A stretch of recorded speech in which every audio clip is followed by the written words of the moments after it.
बिस्मिल्लाहिर्रहमानिर्रहीम अस्सलाम वालेकुम। Welcome to study tube. आज हमने प्रिंसिपल्स ऑफ सिस्टमैटिक्स से एक टॉपिक को चूज़ किया है, पॉलीटाइपिक स्पीशीज़। पॉलीटाइपिक स्पीशीज़ क्या होती है, अर्ली साइंटिस्ट का पॉइंट ऑफ व्यू क्या था, इसकी इम्पोर्टेंस क्या है और साइंटिस्ट को कौन कौन से डिफ़िकल्टीज़ का सामना करना पड़ता है इनको एक्सप्लेन करने के लिए। तो सबसे पहले तो पॉलीटाइपिक स्पीशीज़ की डेफिनेशन है वो हम देख रहे हैं कि ऐसे स्पीशीज़ जिनमें दो या दो से ज़्यादा जो है वो सब स्पीशीज़ देखने को मिलती है उसको हम कहते हैं पॉलीटाइपिक स्पीशीज़। लेकिन पॉलीटाइपिक स्पीशीज़ से पहले हमें जो है वो सब स्पीशीज़ का पता होना चाहिए कि सब स्पीशीज़ हम किसको कहते हैं। किसी भी मेन पॉपुलेशन से किसी भी मेन स्पीशीज़ की पॉपुलेशन में जो उसकी लोकल पॉपुलेशन होती है उसको हम कहते हैं सब स्पीशीज़। तो ऐसे सब स्पीशीज़ जो दो या दो से ज़्यादा देखे जाएं एक स्पीशी में, फिर उसको हम कलेक्टिवली जो है वो पॉलीटाइपिक स्पीशीज़ कह देते हैं। Early scientist point of view क्या था, पहले जो टैक्सोनॉमिस्ट थे उनका पॉइंट ऑफ व्यू क्या था, वो क्या करते थे कि कोई भी उन्होंने नई स्पीशी देखी है, नया ऑर्गेनिज्म देखा है, वो उसको लेते थे, उठाते थे और उसको एक न्यू स्पीशी का नाम दे के स्पीशी कैटेगरी में ऐड कर देते थे। इस कंसेप्ट ने क्या किया, साइंटिस्ट के इस अमल ने क्या किया कि जो स्पीशी कंसेप्ट है उसमें बहुत ज़्यादा कन्फ्यूजन क्रिएट कर दी, पेचीदगी पैदा कर दी और उसकी स्टडी को जो वो दिन ब दिन वो है वो कंफ्यूजिंग का शिकार बना दिया। उसकी स्टडी करना मुश्किल होती जा रही थी और इसी के साथ साथ जो है वो स्पीशी कैटेगरी की जो बायोलॉजिकल इम्पोर्टेंस थी, बायोलॉजिकल सिग्निफिकेंस थी, उसको भी दिन ब दिन वो कम कर रहे थे, लोग कर रहे थे। फिर बाद में क्या हुआ कि साइंटिस्ट ने सोचा, टैक्सोनॉमिस्ट ने सोचा कि इस तरह तो काम ख़राब है, अब हम क्या करें कि जो स्लाइटली सिमिलर स्पीशीज़ है ना, जो मॉर्फोलॉजिकली एक दूसरे के साथ जो जिनकी शक्ल सूरत एक दूसरे के साथ मैच करती है और जिनकी फ़िज़िकल अपीयरेंस जो है वो सेम है, अब हम उनको एक ही स्पीशी का नाम देंगे और हम उसको मेन जो स्पीशी है उसकी सब स्पीशी में ऐड करते जाएंगे। इस तरह अब उन्होंने ये काम करना स्टार्ट कर दिया और जब उन्होंने दो या दो से ज़्यादा इस तरह के मॉर्फोलॉजिकली सिमिलर स्पीशीज़ को इकट्ठा किया, तो जब उन्होंने दो या दो से ज़्यादा को इकट्ठा किया तो उसको उन्होंने पॉलीटाइपिक स्पीशी का नाम दे दिया। पॉली का मतलब होता है दो या दो से ज़्यादा और टाइपिक मतलब कि उसकी टाइप्स। दो या दो से ज़्यादा है वो सेम ही स्पीशी, लेकिन वो क्या है मॉर्फोलॉजिकली थोड़ी सी उसमें चेंजिंग है, लेकिन वो है सेम स्पीशी। अब उनको एक ही कैटेगरी में रख दिया कि ये नहीं कि उसको एक नया स्पीशी का नाम दे के स्पीशी कैटेगरी में ऐड किया, बल्कि अब उन्होंने क्या किया, उनको एक सेम ही स्पीशी का नाम दिया और उसकी सब स्पीशी में ऐड करना स्टार्ट कर दिया। इसकी इम्पोर्टेंस क्या है, इसका फ़ायदा क्या हुआ हमें, साइंटिस्ट को इसका क्या फ़ायदा हुआ, हमें इसका क्या फ़ायदा हुआ। तो इसके सबसे पहले हम देख रहे हैं कि सिंप्लीफिकेशन ऑफ क्लासिफिकेशन। कि क्लासिफिकेशन में जो है वो सिंप्लीफाई कर दिया इसको, इसकी स्टडी करना आसान कर दिया साइंटिस्ट के लिए। पहले ये होता था कि उसको इतने ज़्यादा स्पीशीज़ से उसको स्टडी करना बहुत ज़्यादा मुश्किलात का सामना करना पड़ता था। अब उन्होंने जब उसको पॉलीटाइपिक स्पीशी में ऐड किया तो इसको उन्होंने सिंप्लीफाई कर दिया।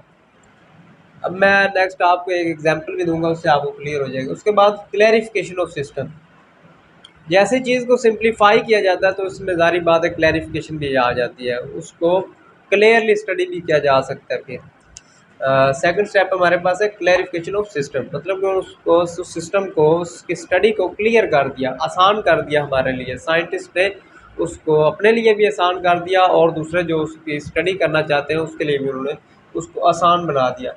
थर्ड नंबर पे है रीऑर्गेनाइजेशन ऑफ क्लासिफिकेशन, क्योंकि अब जो स्पीशीज़ थे उनकी दोबारा से स्टडी करनी थी, उनको पॉलीटाइपिक स्पीशी में ऐड करना था, उनको उनकी सब स्पीशी बनाना था, तो इसके लिए ज़रूरी था कि दोबारा से उसकी रीऑर्गेनाइजेशन की जाए, उसकी जो क्लासिफिकेशन है उसकी दोबारा से स्टडी की जाए, उसको दोबारा से रीऑर्गेनाइज किया जाए। फॉर एग्ज़ाम्पल जब 19th सेंचुरी में 1900 में जब बर्ड्स की स्टडी की गई तो बर्ड्स के उस वक्त कितने स्पीशीज़ थे? 19,000, 19,000 बर्ड्स के डिफरेंट स्पीशीज़ देखने को मिले थे। लेकिन बाद में जब उसकी रीऑर्गेनाइजेशन की गई तो उसको सिंप्लीफाई भी कर दिया गया, उसको क्लैरिफाई भी कर दिया गया, और पीछे कितने जो है वो स्पीशी रह गए थे बर्ड्स के? जस्ट 8600, 19,000 से 8600 जो स्पीशीज बकाया रह गए थे। क्यों? क्योंकि उन्होंने अब उसको जो स्लाइटली सिमिलर थे, जिनकी मॉर्फोलॉजी स्लाइटली सिमिलर थी, इनकी फिजिकल अपीयरेंस स्लाइटली सिमिलर थी, अब उन्होंने उसको उठा के उसकी सब स्पीशी में ऐड कर दिया। उसको एक डिफरेंट स्पीशी का नाम नहीं दिया, बल्कि उसको उसकी सब स्पीशी में ऐड कर दिया। इस तरह उसकी सिंप्लीफिकेशन भी हो गई, क्लैरिफिकेशन भी होगी, और उसको दोबारा से उसकी क्लासिफिकेशन को रीऑर्गेनाइजेशन दी गई, उसको दोबारा से स्टडी किया गया। इन सब करने से क्या हुआ कि जो स्पीशी कैटेगरी की बायोलॉजिकल सिग्निफिकेंस थी, एक इम्पोर्टेंस थी उसकी, उसको बहाल किया गया, रिस्टोर किया गया। फॉर एग्ज़ाम्पल आप अगर हम एक एग्ज़ाम्पल लें कि प्राइम मिनिस्टर का ऑफिस है, उसमें अगर हर बंदा जाके बैठना शुरू कर दे तो ज़ाहिर बात है उसकी जो इम्पोर्टेंस है वो कम हो जाएगी, कि यहाँ पे हर कोई आके बैठ सकता है, इतना मसला नहीं है, ये हर कोई हर बंदा आके बैठ सकता है, ये कोई इसकी इतनी ज़्यादा इम्पोर्टेंस नहीं है। लेकिन अगर वहाँ पे जस्ट कुछ जो बंदों को जाने की इजाज़त होगी तो डेफ़िनेटली उसकी इम्पोर्टेंस ज़्यादा होगी। और इस तरह हम अगर बात करें कि हम जब छोटी क्लासेस में थे तो हम अपने टीचर्स की चेयर को कितनी ज़्यादा इम्पोर्टेंस देते थे कि टीचर्स की चेयर पे नहीं बैठना।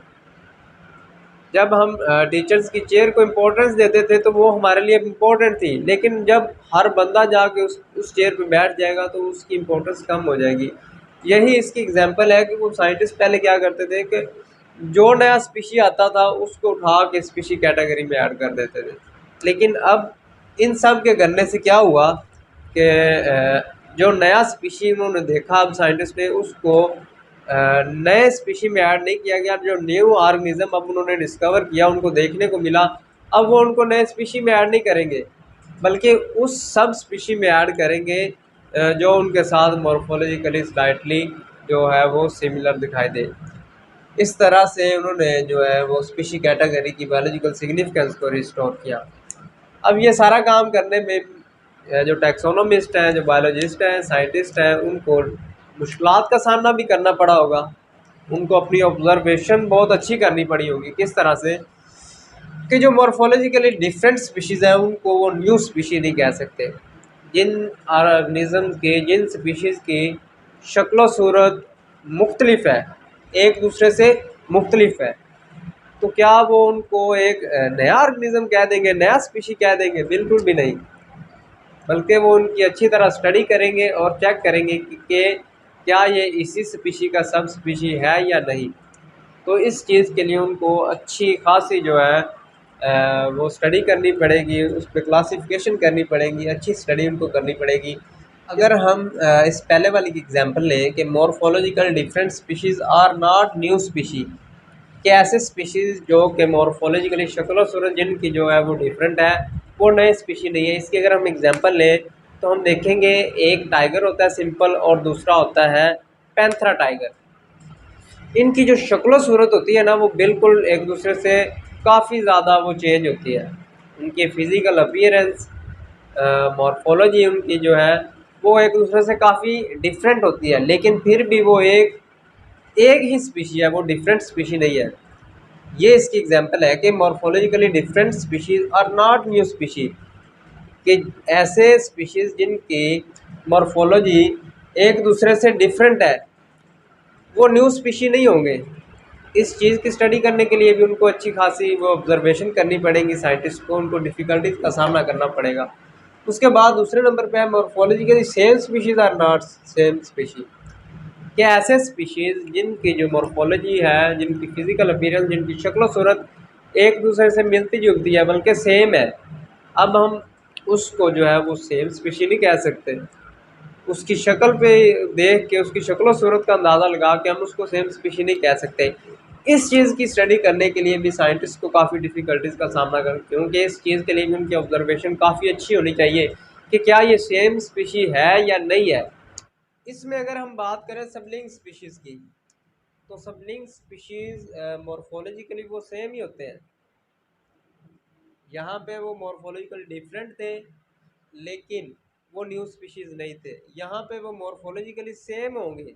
सबलिंग स्पीशीज़ उनकी शक्ल और सूरत एक दूसरे के साथ मैच कर रही होगी, लेकिन वो एक स्पीशी नहीं होंगे, वो रिप्रोडक्टिवली आइसोलेटेड होंगे, डिफरेंट स्पीशीज़ होंगे।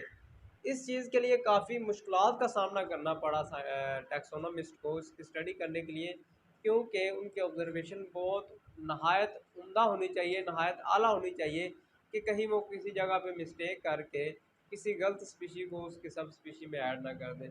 तो ये उनको मुश्किलात का सामना करना। ये था हमारा आज का टॉपिक जो है पॉलीटाइपिक स्पीशीज़ के। पॉलीटाइपिक स्पीशीज़ क्या होते हैं, उसकी डेफिनेशन क्या है, कि साइंटिस्ट ने किस तरह से पहले ऑब्जर्वेशन दी और बाद में किस तरह से उसको उन्होंने चेंज किया, उसकी इंपॉर्टेंस क्या हुई, हमारे पास सामने हमें देखने को क्या मिला, क्या उसकी इंपॉर्टेंस, क्या उसके फ़ायदे देखने को मिले, और क्या साइंटिस्ट को जो डिफ़िकल्टीज़ का सामना करना पड़ा।